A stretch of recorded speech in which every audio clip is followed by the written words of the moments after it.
This is podcast number 2 of the 365 commitment. My name is Guy Reams, and I have with me tonight my co-host, Ben Wagner. Good evening, Ben. Hey, good evening, Guy. Good evening, listeners. This is our second attempt at podcasting. As promised, we are recording these every 10 days. People probably won't see these because I'll probably release them all at one time. Because I've heard that in order to be a cool podcaster, you have to have like 10 or 15 shows queued. So they Sort of all go out body at of work once. ready to go, right? So it gives people the impression that you're legit because you have like 15 when you're only really so that's what I hear. That's the advice I've received from some YouTube dudes. Well, cool. Yeah. Maybe Um, you can ask them how I can get my microphone and stuff to work right, so I won't have to wear these Although, hey, Rogan wears headphones. yeah, Some, you're right. There you go. And I guess the headphones are better because it makes your voice and audio quality perfect, and you don't have to worry about echo. yeah. Especially if you're working on a Skype call or something, you don't have to worry about the echo issues. But hey, I had surprises for you tonight on video. You don't get to see that, but that's okay. You can't get your darn camera to work. So No, now it's working fine. Well, yeah, knows now fair that Ben enough. Wagner is horrible at Skype work. The world, like the three people that will listen to our podcast. All right, so we're tonight. We last week we talked about the 365 commitment, kind of an introduction to the commitment. Yes. And I think we covered that pretty well.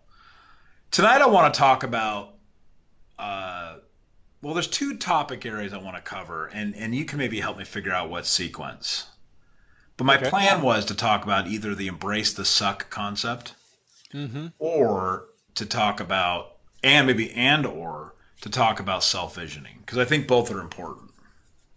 Maybe Yeah, they're kind of the two sides of the coin, right?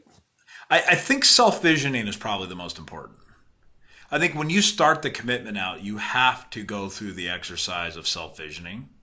Yep. And then your first tool that you have to learn is the embrace the suck mentality. So let's talk tonight about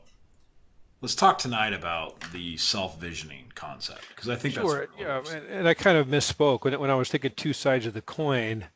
I was thinking of self-visioning. There's that positive aspect of who you want to become. You know, that person in the future you would like to be. But the flip side of that is that person you don't want to become, right? And both are potential, but either one could happen depending on what you do with your time, right?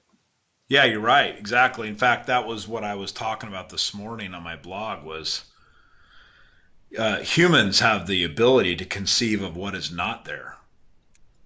Hmm. So because we have this just incredible ability to understand what is missing or to compare. Like we can compare ourselves with another, which is interesting. Which is why um, it's interesting that one of the commandments from early Old Testament days was to not envy or Mm, to not covet thy neighbor's possessions, right. which I think is very interesting because one of the things that I think actually makes us human is the ability to compare. So I'm able to compare what I have versus what somebody doesn't have. And frankly, you just don't see that happening in the animal kingdom, right? You don't see animals necessarily doing the comparison game to the level humans do.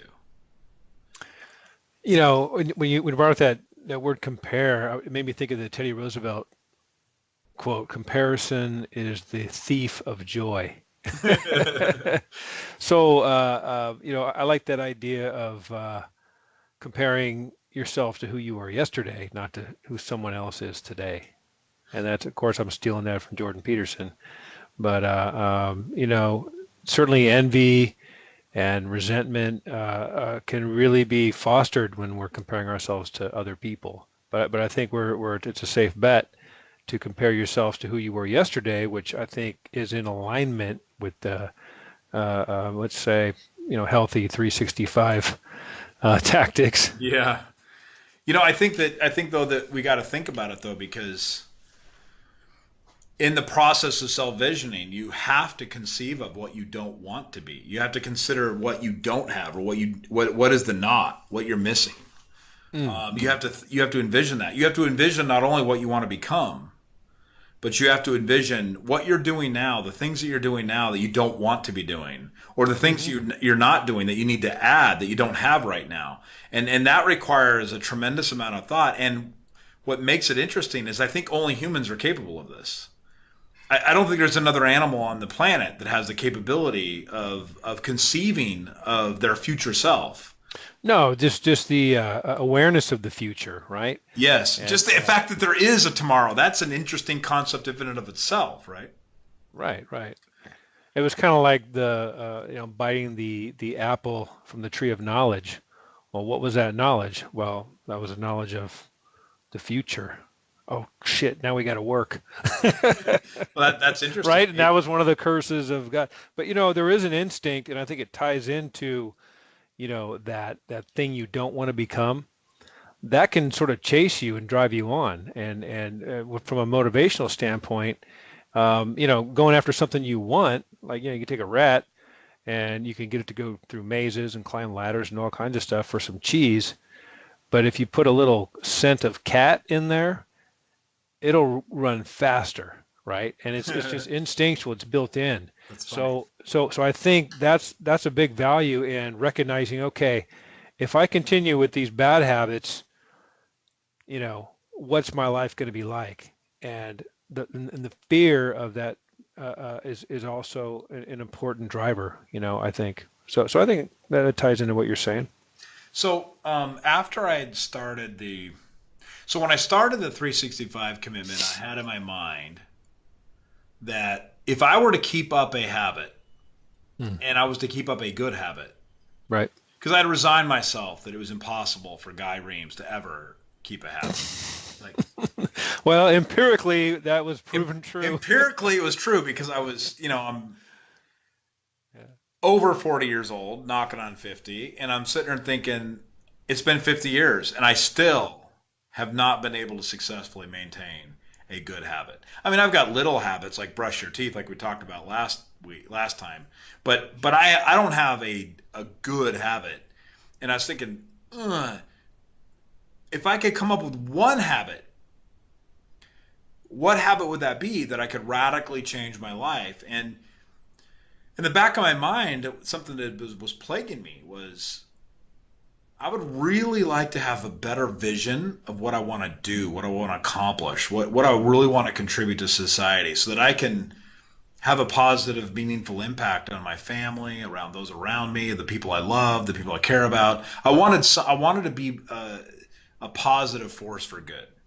Right. So I thought, if I could keep one really solid habit, what habit would that be that would have the greatest impact on my life? And that's why I chose the 365 commitment of waking up every day with a prayerful list of what I was going to focus on and ending every night by wrapping that up and praying about how I accomplished it.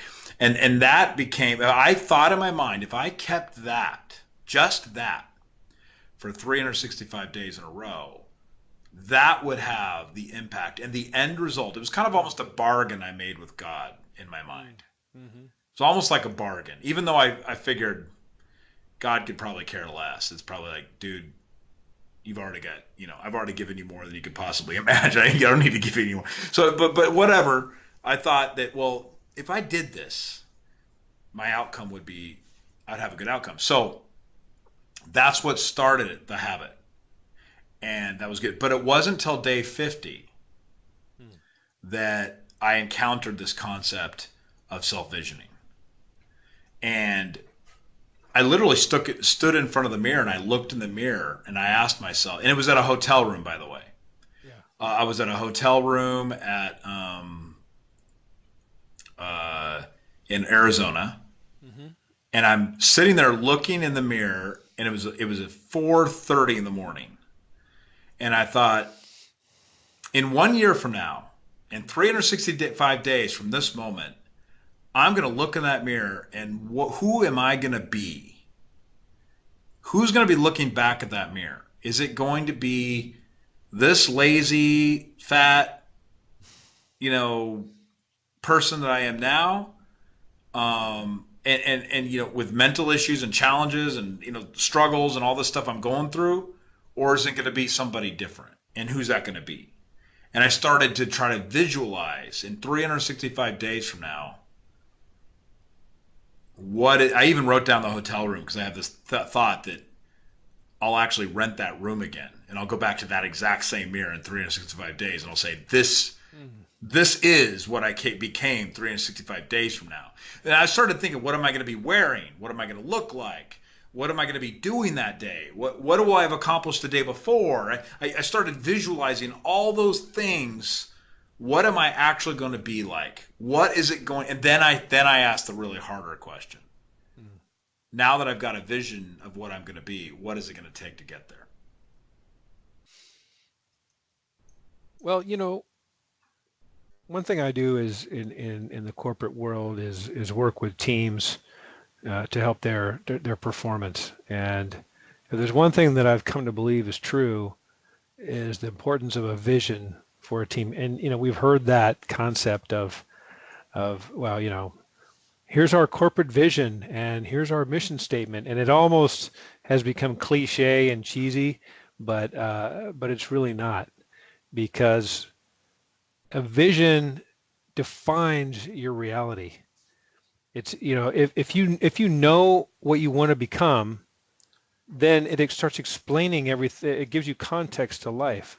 Things are either going to help me, things are either going to be in my way, or things don't matter. And those categories are all dependent upon the vision I have that I want to create.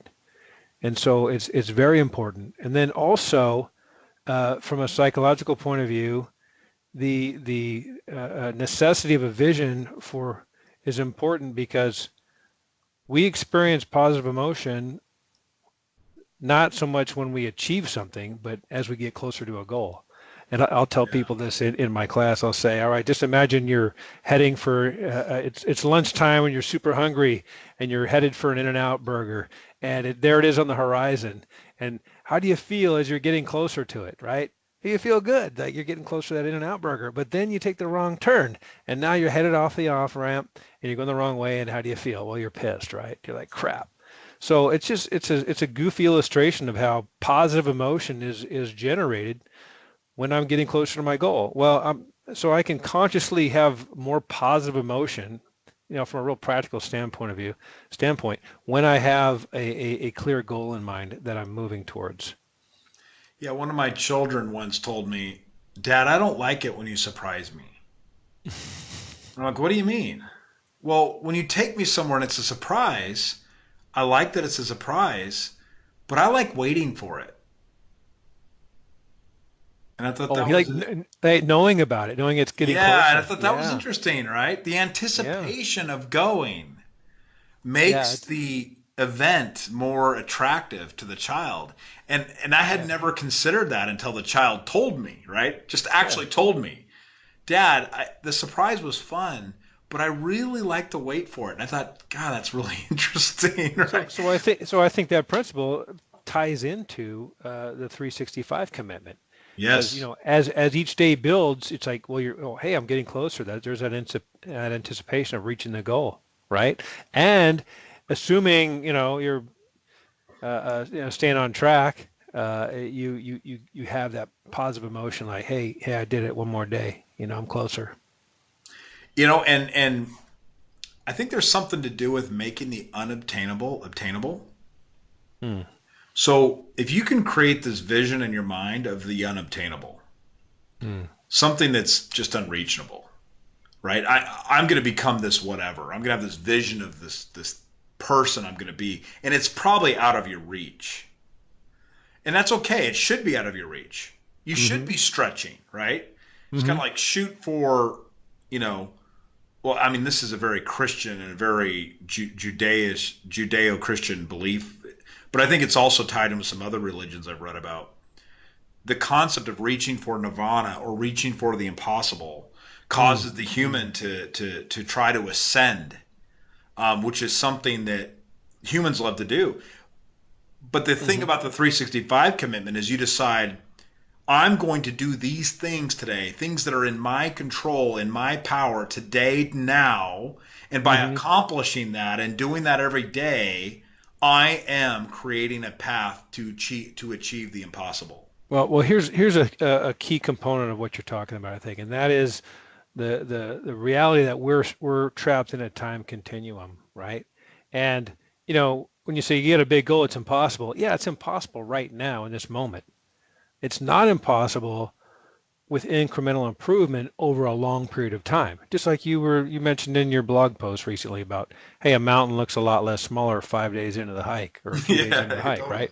So, it's I think the 365 commitment recognizes, our limitations are us being trapped with in this time space continuum. You can't do a lot in a short amount of time, but over time with applied effort we can do amazing things. Yeah, And this and has so been and the so yeah. that reality is embodied is encompassed within the 365 process. So yeah, so it does take time, but nothing will happen unless it's that applied incremental improvement. And that has been absolutely unintentionally, by the way. Mm, What you just said, what you said it, you hit it right on the head because that has been the outcome for me. mm, It was unintentional. mm. I have learned So that surprised you. that total surprise. I have learned that I have become infinitely powerful, not infinitely, but I've become powerful Mm, through increment, through iteration. Iteration is actually powerful. And yeah. and I've never been that way ever. I've wanted to accomplish it all now. It goes back to the old procrastinator problem. Whenever I had something big to do, I would wait till the last moment and then I would just pour forth this massive amount of energy and get it all done, right? Which a lot of people do. I'm not alone in that. But Mm, that That's concept, if I can do it, I can do it. I can just flip the switch and I can do it. yeah. Has not got me to greatness. It's got me to personal mediocrity. In some cases, my personal mediocrity is probably better than a lot of people can do. Like the other day, my kid had a project to do at school, and Hmm. I waited to the last minute. But I went ahead and I jumped into it. We went to the craft store. I bought a bunch of stuff, and I built her this book report diorama thing, and it was Mm. I think it was pretty good. In fact, it was pretty good. Did you get an A from the She teacher? got an A. I got an A. She actually got an A, but I got an A. But the point is, Yeah. it was a night, and she helped. I mean, she really did help. But it became a nice piece of creative work. But reality is that was personal mediocrity because I didn't have the time to commit, did not have the iterations to improve upon. What Imagine if you're I would have done a little bit every day for a month. That sure, thing would have been sure. amazing, right? But that's the point, right? It's the concept is iteration, and iteration is powerful. And I never knew that Yeah, before. This is new yeah, for me. yeah. Well, one thing you're making me think of is, what I've learned. I got certified in the MBTI, Myers-Briggs type indicator, and you've got your four personality letters, and the last letter, P or J, are you perceiving or judging? And what they boil down to is, you can kind of tell which you are depending on how deadlines impact you, right? If you like to put things off till the last moment, then have a burst of energy, that's typically someone who's perceiving. You like to keep taking in information and then act when you have to act. You'll still make the deadline, right? But someone who's judging, well, they don't like that. They're very uncomfortable with not being prepared long in advance. There's some drawbacks to that because one thing that they'll do is they don't want to take in new information. At the end, it's like, hey, we've already decided that. We're sticking with the plan. But, however, what you were making me think of is because that's sort of inborn, and I think you and I are alike. I bet Yeah. if you took that type indicator, you would probably be a P like me. But what's interesting when you look at where we are in life in this middle-aged time of life, is what happens is people, what the research says, is they tend to get bored with their inborn preferences, and they want to try something different. you Oh, know. interesting. So someone who's a P might say, because we all have both. I mean, just because I'm right-handed doesn't mean I can't use my left hand. Just because I like to wait till the last minute doesn't mean I can't plan. It's just that's not my preference. But so maybe part of this is at this stage of life, you're like, hey, I've been there, done that with these bursts of energy. What if I was more methodical and planning and iterative and incremental? What would that be like? So anyway, I thought that was an angle you might. Maybe Meyer Briggs has just figured out a way. The person that waits the last minute and does things like that is maybe just insane. And the person that does things ahead of time and plans properly is actually the mentally well off person. Well, Just the insane person hasn't admitted it to themselves until finally, after being beat down through failure over and over again, they finally realize maybe I got it now wrong. I'm thinking of Willie Nelson. I've always been crazy, but it's kept me from going insane. I don't know, but no, that's interesting. I mean, interesting, very, very interesting. Yeah, maybe somebody who's watching or listening would say, who is of that judgmental, like my wife. Yeah. My wife is absolutely. I call her a linear thinker, Mm-hmm. Mm-hmm. very sequential. Like if I Yep. if it became notice to her that she had a project to do, Mm-hmm. she would start stressing about it. Like, what are the steps? What do I got to do? And be planning it Yeah. well in Yeah. advance. Like, we have a birthday party coming up, which, by the way, I need to invite you to. Don't let me forget. But we Okay. have a birthday party coming up for my son, his 16th birthday. Oh, cool. And we're planning this little party. And to me, I'm like, whatever. Well, like I would start planning that party literally probably 2 days before. Yeah, the plan's like, we'll have fun and see what happens. Yeah, yeah, yeah. But no, but my wife is like painting the house. She's, getting the backyard fixed up. She's ordering the food truck. She's interviewing food truck people. Yeah. She's just doing, figuring out, testing which movie we're gonna play. I mean, doing all that, all which is great stuff. It's probably gonna make a successful event. But honestly, I think my way would be successful too because it would be off the hip. It'd be interesting. I would do something radical. I'd be up all night planning it. Um, but Yeah. maybe her better is just a more rational, sane way because I would just kill myself. I'd probably have some work deadline to do the day before, and it would just be Mhm. brutal, right? That's what would happen. Well, yeah, I think the good thing about the Myers-Briggs, and they say this in the corporate world, is it's a great personality assessment because, hey, everybody's cool, there's no bad type, right? Yeah. But the reality is, that there are bad types, that like people, don't work out in a corporate world if they're not industrious, and conscientious. If you don't work hard and meet your deadlines, you're not going to succeed, right? No. If Yeah. you're not Absolutely not. smart and have a reasonably high IQ, you're not going to succeed. And so, they don't go around telling people that. They do the Myers-Briggs, everybody's cool, everybody's happy. So I guess my point is people like you and me who tend to put things off to the last minute and enjoy that rush of the deadline will make our the deadline, and we have many times. But is it the best outcome possible? Yeah. Right? No. No, I've learned that it's not. it's not.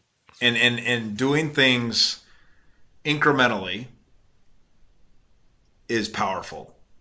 Yes. And then when the day comes when I have to do something at the last minute, I'm well armed with a reservoir of experience and strength to pull from. That's the Right. difference. Right. See, if I did things incrementally and I kept at it over a long period of time, then comes the moment where I have to perform and I'm well prepared. And when it comes to self-improvement, I look at a bodybuilder. You're not going to go to the gym and kill yourself and get big muscles. You No. have to. There's no way around it. Yeah, that's the You thing you is I've you learned have to like build it. that's the thing on that day one of my self visualization thing, right? I Wait, I got to ask you this. How many times have you gone to the gym and totally worked out hard and been sore as hell and then stopped working out? Have you like done that? like More times than I can. I mean, every time. Every time. I don't think there's not been a time. Yeah. No, I got a trainer once. I felt like if I paid a guy a lot of money, then I would show up out of sheer guilt Yeah. because of the money situation, right? So I figured I would guilt myself into going back even when there was pain. Did And it that work? worked What? for a little while, Okay. like a month, and then it was over. No, guilt is a And good then motivator. get this. I continued to pay the guy monthly and didn't even show up. That's how bad. That's how lame, right? I'm stooped to the lamest level possible, right? Right. Just but yeah, but so on the day that I did that visualization thing where I thought, who am I going to be in 365 days? That's when I started doing the Hmm. Hmm. honestly. So the 365 commitment taught me this too. Second revelation. It doesn't matter if what you're doing is all that great. What matters is that you're just doing it. So I had the idea that, well, running would be good. First off, I wanted to pick something I hated doing because I wanted to overcome it. So I'm like, running. I hate running. I'm going to pick running. And eating steel cut oatmeal. Uh, yeah. I ate a bowl of steel cut oatmeal that morning. I hate oatmeal. It's the worst, but I made myself eat it. It's a ceremonial, like you're now ready to embrace the suck. You're going to eat the Yeah. freaking oatmeal. Right. So I didn't keep that habit up, by the way, though. I gave that one up. But I thought, okay, you're going to run and you're going to do a push up because I hate push ups and I hate sit ups and I hate squats. So I picked four things that I hated. And I said, you know what? If you're going to become that physically fit, Hmm. motivated individual with this reservoir of power, right, or whatever, then you're Hmm. going to do these four things and they're going to freaking suck, but you're going to do them. So, but I had this moment of anxiety where I thought, well, is this the right thing to do? Maybe I Hmm. should research this better. Maybe I should go figure out if running's the best thing to do, or maybe I should go figure out, maybe I should figure out a routine, a pattern I should follow. Maybe I should do Hmm. some days one day, some days the other day, blah blah. Blah. Yeah. Should I Yeah. break this up? Should I research what running shoes I have? Should I figure out? I was sort of going through all that process. Well, that's when I realized that's the old sickness. I'm starting to stop myself. I'm That starting to, analysis paralysis start yeah, kicking exactly. I'm in. like, Yeah. wait a Yeah. minute. Yeah. I'm falling for the Yeah. trap. And that, Yeah. and the 365 community taught me it doesn't all matter that much. Just freaking start doing it and stop bitching about it and wake up the next day and do it again and wake up the next day and do it again and wake up the next day and do it again. You Hmm. don't get a choice. Hmm. Pick the best thing you know and do it. That's been helping me lately. I've been on track with the first thing I do when I wake up, because what I would like to do when I wake up is, start on my list, and then start prioritizing the list, and then go into prayer. But I find that I'm just too kind of groggy and tired. So what I do instead is I just have the habit of put on my shoes and run out the door and Good. start walking, and then walking faster, and then run. And then what I find is on my run, uh, uh, as I'm breathing, I start, I'm thinking about crap, and then I start focusing on just breathing in and out, breathing in and out. And then I remember, oh, now's a good time to connect spiritually, Yeah, that's right? good. And so, but not talking, but listening. So I try to, so during my run, so anyway, it's just interesting. What's cool about the 365 is, like you said, just start with something and then incrementally improve, tweak it, what works. At least that's how I am. Maybe I'm, letting myself, like I would have tweaked doing 200, adding a push-up a day at around 200. I probably would have stopped adding push-ups. Yeah, Unlike you, a unlike you. friend of mine said the same thing. He says, another thing you need to learn, you'll need to learn this at some point. And he goes, you need to Yeah. learn when it's okay to change. You got the outcome you were looking for from that habit. It's okay to change a habit. Right, and so that's where I'm at. Maybe I'm a little too flexible with changing, but so that's certainly something I do is, and just noticing, well, how can I make it better? Well, what works? What's part of the flow instead of going against the flow? And embracing, and I'm not against embracing the suck. because that's part of it too. I'm just like, there's no choice. Get up. There's no choice to not go run. Um, but the other thing I hope we get time to talk about is, that downside, that vision of who you don't want to be.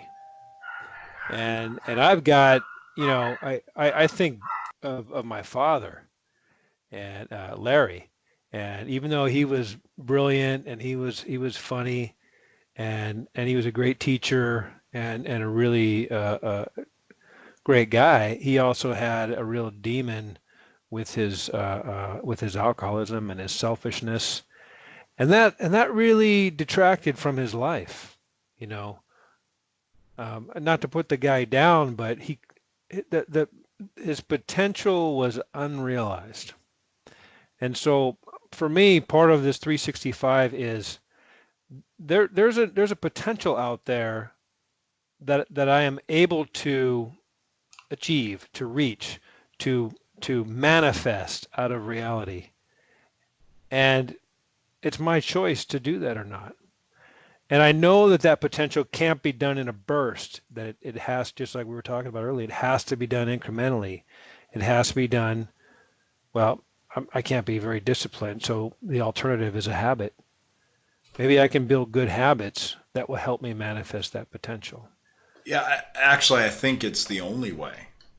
Yeah. Because in order to manifest your potential, I believe you have to build a foundation. And if you don't have a solid foundation, when the winds come, it's gone, Yeah. and you're starting all over again. Yeah. And honestly, I've gone through so many cycles of depression and anxiety and being overwhelmed and picking myself back up again. I've gone through so much of that over my life. It's because I've always been built on a very sandy foundation. Mm. And I know the Christians of the community are going to say, well, you should be building on a foundation of Christ. And that is true. In my personal opinion, that's true. But it's a foundation on just good, solid life principles, which is what Jesus taught. Yeah. So Well, it's a foundation absolutely. it's a foundation on just core things you have to do, and you can't ignore them. The second you start ignoring something that's core, then you start to crumble, and it breaks down, and you can't realize your potential because you're getting distracted by, like in the case of your father's situation, drinking. Yeah. Or and I could point to examples of my family, same exact problem, where people with tremendous potential, some of the greatest people you'll ever meet, with so much ability to change the world around them for a better place, have been dogged by just problems, challenges, and they're all self-imposed. Yeah. And that honestly, somebody told me success in life is just avoiding stupid shit. Somebody told me that not too long ago. And I thought that is, you know what? There's a lot to say for that, right? If you could just avoid stepping in a landmine, you'll probably do a pretty good job in life. And I think that a lot of people just do stupid stuff and they mess themselves up. Yeah. Guilty. We'll talk about the Christ thing. I was thinking about this recently. He's sort of this ultimate example. People would say, we'll build your life on Christ. Well, what's that mean? It's like, well, he's the extreme example of the principle of sacrifice, Yeah, definitely. right? So his sacrifice was to reconnect mankind with God, right? And so it was the ultimate good he could do for humankind. I mean, that's the story. That's the heart of the matter. That's what his sacrifice was achieving. So me building my life on Christ, well, what if I, mirror that? Now maybe I can't mirror it at that extreme, but I can mirror it in, all right, I'm going to make a sacrifice and do something I don't want to do to make my life and the life of my family and the life of my community better tomorrow. And maybe that starts with taking care of my body and getting up. Maybe that starts with, you know, um, committing to helping people and alleviating suffering whenever I can. You know, Yep. so it's not as as power, I mean, and like I said, I think Christ is the ultimate archetypical, expression of that concept. So I think a lot of people, don't look low enough, to find God. It really, it's kind of in the simple things. Yeah, Uh, uh, absolutely. I mean, I always remind myself that Jesus didn't start his real ministry until he was like 30 years old. yeah. So that means he did a lot of stuff before he started his ministry, his 3 year journey from Galilee back down to Jerusalem. He did that little tour 3 times, but before that, he had that 30 years of life. And right when he started his ministry is when he went and fasted for 40 days and 40 nights. So you got to think this is a person who'd learned, whether you believe he's a person or if you believe he's deity, it doesn't matter. Here is somebody who learned how to discipline himself, got to that point at 30 years old where he had the ability to fast for 40 days and 40 nights and overcome his weaknesses. And believe me, he was a disciplined, habit formed person. I mean, he had a foundation of, I mean, he was strong enough to look beyond his own needs and look for the needs of others, which I think is the pinnacle you're talking about.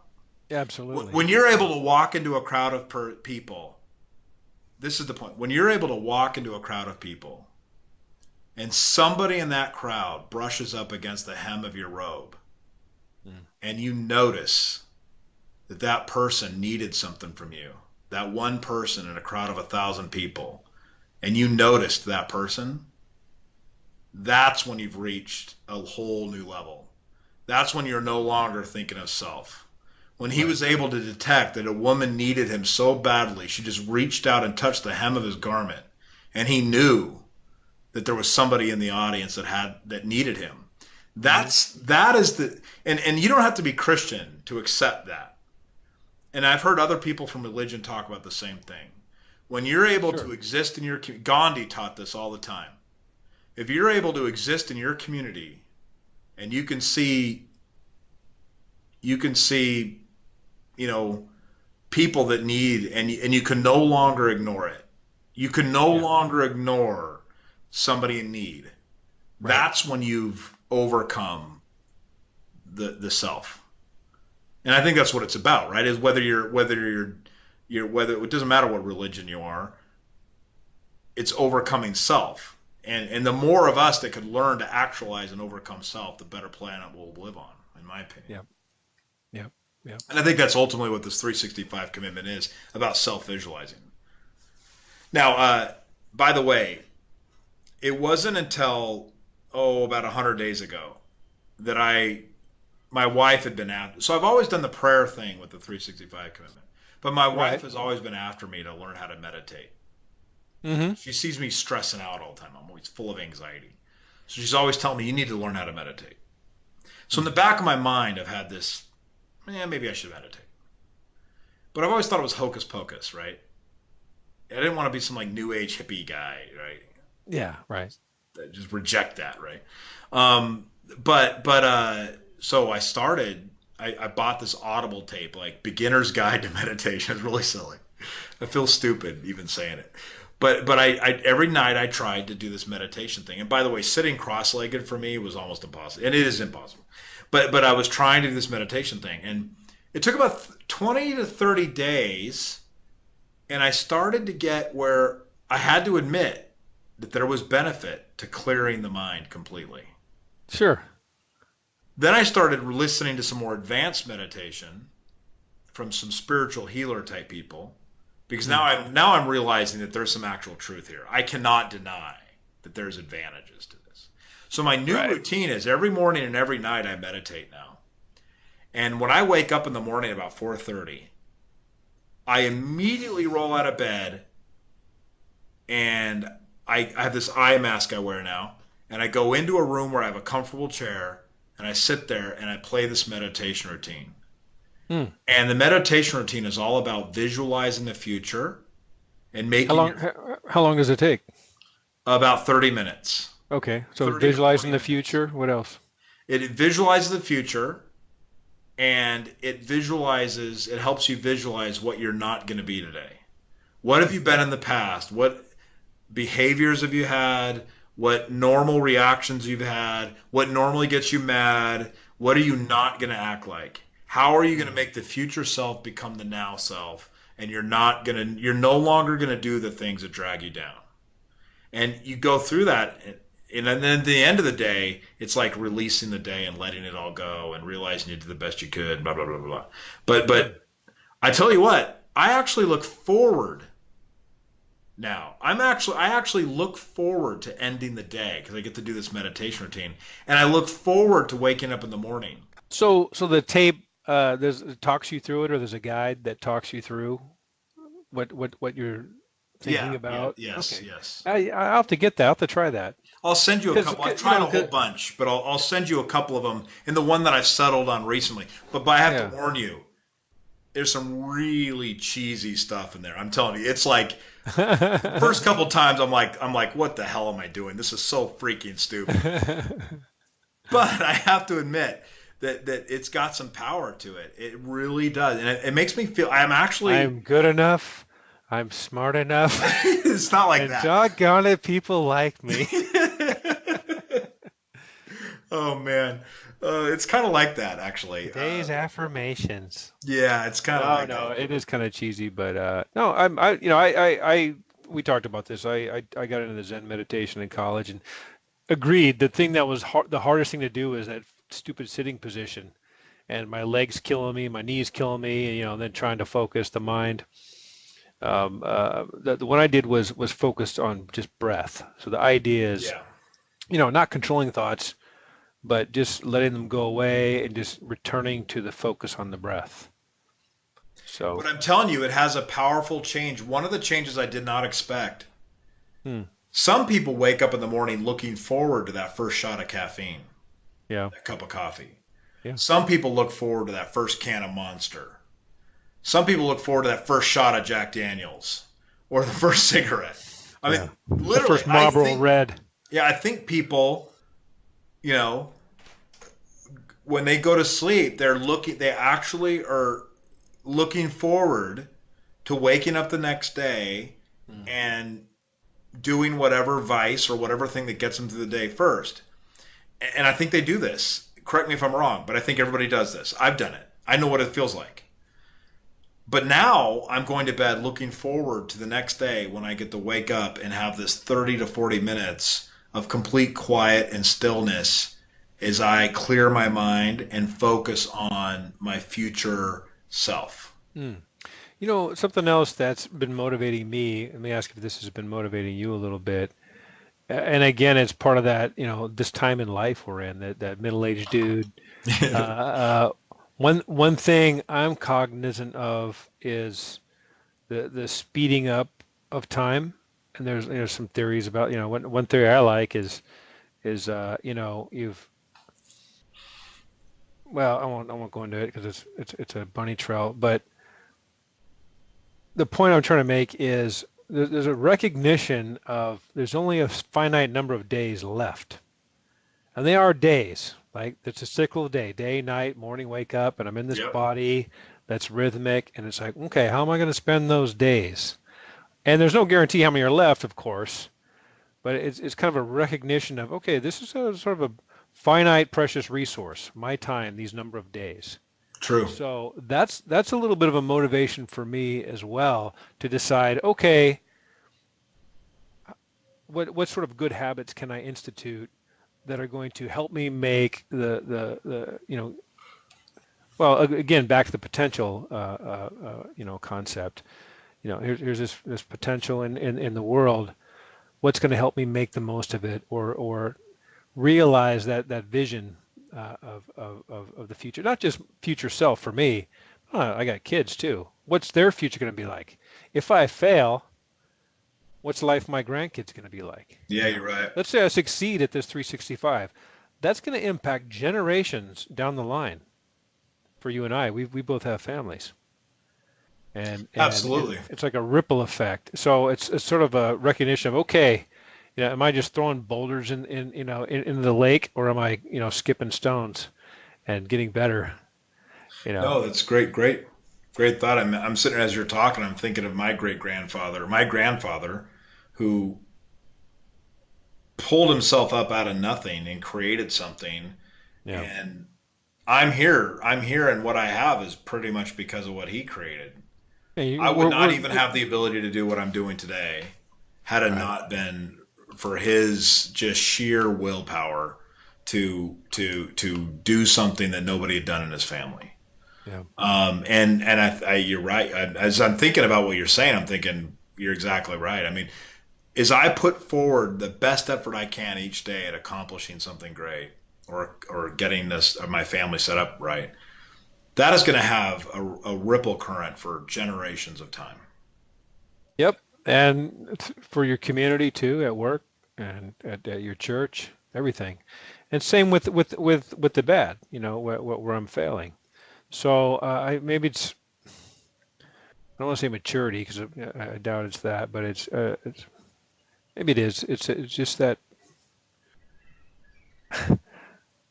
what do they say? Mortality, Yeah, a maybe it's the mortality thing. little bit. Yeah, I think it's also you just want to count. You want to do something. You start to Mm. think a little less about yourself. And you start thinking, really, it's not an ego thing as much anymore. It used to be all about ego. Like I wanted to do something great because I wanted to be great and I wanted people to think I was great. Right, right. But now I just don't even care anymore about that. What I really care about is I actually want to do something that helps other people. Because honestly, I get more pride out of seeing other people benefit than I do anymore my own self. I mean, there's been a shift there. Yeah. There has been a real shift there. And I think that maybe it has to do with age, maybe it has to do with maturity, maybe it's life experience. But whatever it is, it's definitely a different feeling. Now, how blessed is the person that gets that feeling earlier on in life, right? Mm. How blessed is the 20-year-old who starts thinking that way at such a young age, right? Yeah. And there have been some people that have been like that, right? Interesting. So, this idea of visualizing one's future self, I think, is pretty critical to the 365 commitment. Yeah, that's definitely got to be a chapter in the book. The two sides of that, visualizing who you want to be and who you don't want to be, because it's again, it's that dual motivation. There's the fear, right, which motivates everybody to get off their ass and do Yeah. something, and then there's the incremental, that positive emotion we feel as we're getting closer to something. Well, unless you have a vision, you don't know that you're whether you got closer or not, you know. But Well, you definitely do because of in this experiment, this 365 commitment. You're at day what 274 now or something like that. yeah.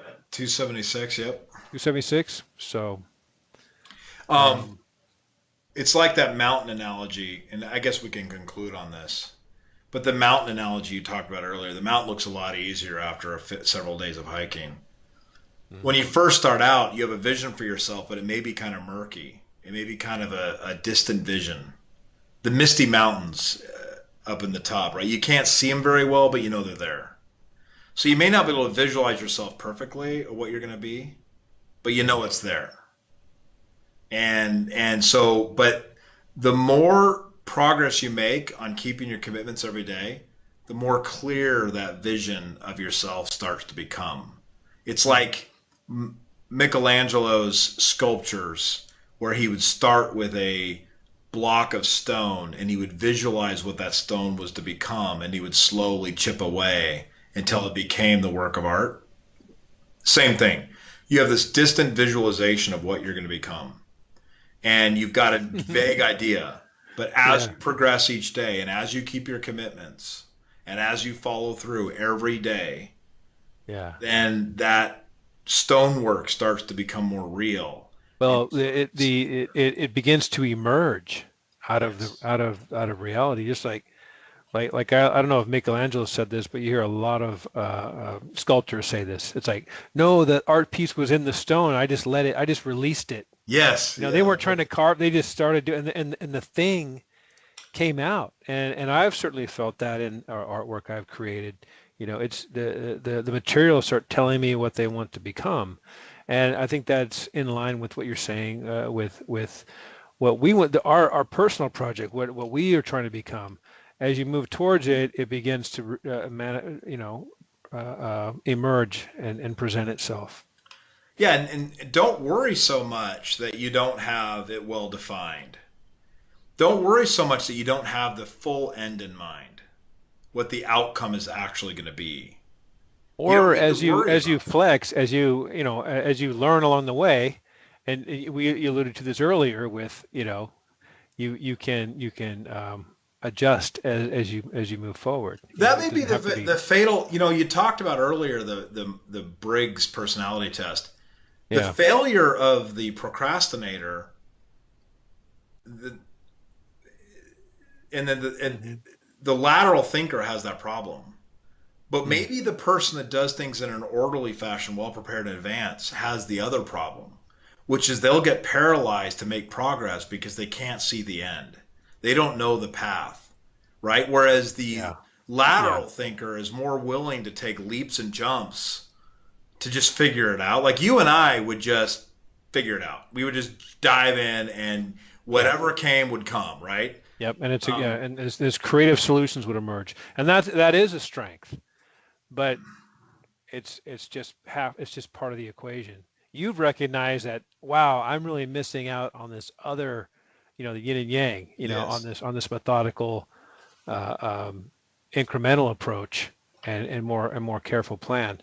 So yeah, I think you're not going to lose the other. That's innate within you, Yeah, you're right. but you are training yourself to gain the benefit of the incremental improvement. Yeah, absolutely. What I've learned is that there will be no improvement unless I'm willing to incrementally ac- try to accomplish it every day. Yeah, get outside my preferences, my that, that comfort zone cliche. It's true, Yeah, and like I've learned, like my 365 commitment since I started. Like I'm just looking at today. I'm looking at today. I want to be more spiritual. Well, Hmm. if I really want to be more spiritual, I'm not going to get there unless I do something spiritual every day, incrementally. Yeah, I want to have better financial control of my personal finances. I'm not going to get there unless I do something incrementally every day to improve it, right? I'm not yep, going to become a better writer unless I write every day. yeah, because you've already found that those explosive moments of creativity or energy just don't cut it when it comes to those things. No, You if you know. want to be a great writer, you were never going to be a good writer unless you write every day. It's just forget it. Yeah, And yeah. I want to have a better memory. I've been trying to practice my memory every day. I mean, oh, and by the way, all this is my last thing. I just remembered what I wanted to say. I was Yep. having a brain meltdown. No, Um, I think I took you down the path. Go ahead. no, I was just thinking. I just forgot it again. Oh man, I oh did it to you jeez, again. I did. I forgot. Forget it. It was really good. It was like the way to end this thing. I was like, this is a perfect ending, and it's gone. Say something. Sorry. It'll come back to me. All right. So uh, Yeah. Well, whatever. you can edit this part out. It'll pop back in your mind. No, it's okay. The mistakes See. are good. Yeah. Just you have to incremental progress is absolutely critical. You have to be willing to commit to it every day, or it ain't gonna happen. Improvement comes along the way. Somewhere along the way of incremental progress, you will discover success. And that is the magic ingredient that I think I've missed my whole life. Did not get it. Did not Well, understand it. and there's that, and then part of this too is maybe it's a different chapter, but there's just something to be said about being a more effective, getting more crap done in a day. You know, Yeah. definitely when I list out the things I got to do, and some are like, that really critical, important things that aren't urgent, those are the big life things, and so those are on my list. But just all the tasks I have to do, and I'm crossing them off, and I'm getting a lot more crap done than I was before, and that has a a cumulative effect in life too.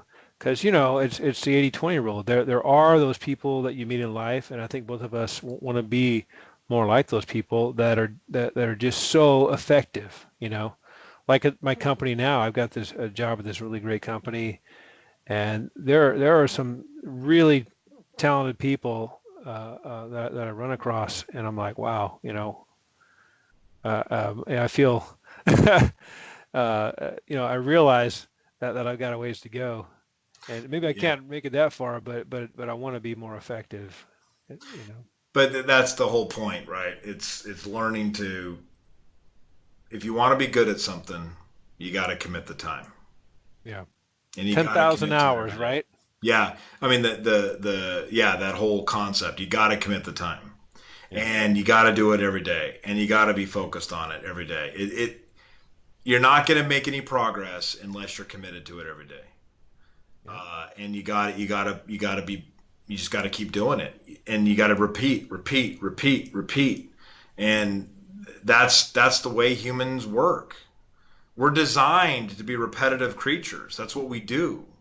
And if you're not repeating every day, trying every day, making a commitment and keeping that commitment every day, then you're just not going to succeed.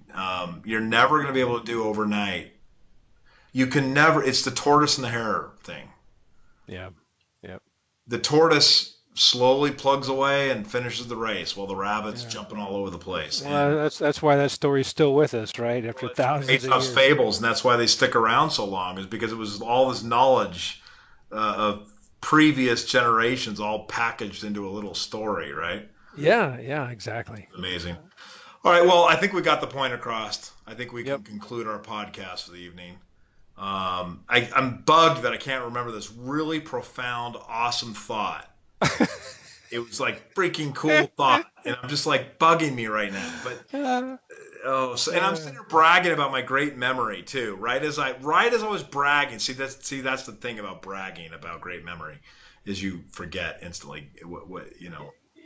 Inexplicably, your video came on about 10 minutes ago. Oh, really? Yeah, I don't So it know. was not my fault. It was your Skype problems. Yes, All right, cool. I'll own See, it. I've got the picture you bought me up here on the wall. I like that picture. You remember that? Yeah, I do. Yeah, yeah. And then yeah, I do. so And then what's funny is I didn't even know the history of your family with wheat farming and stuff in Colorado, and nope. these women in your life who are Yes. like not matriarchs on these Yes. wheat farms in Colorado. Yep. And then you look at that painting, it's like, well, And it kind of looks like my great grandmother's ranch in Gunnison. The house kind of yeah, looks like her old house looked like. So it's yeah. really an interesting And the mismatched horses and the I don't know, it just struck me as yeah. But I remember the person who painted it called me up and they were asking like, hey, why'd you buy it and everything, and so I told them the story.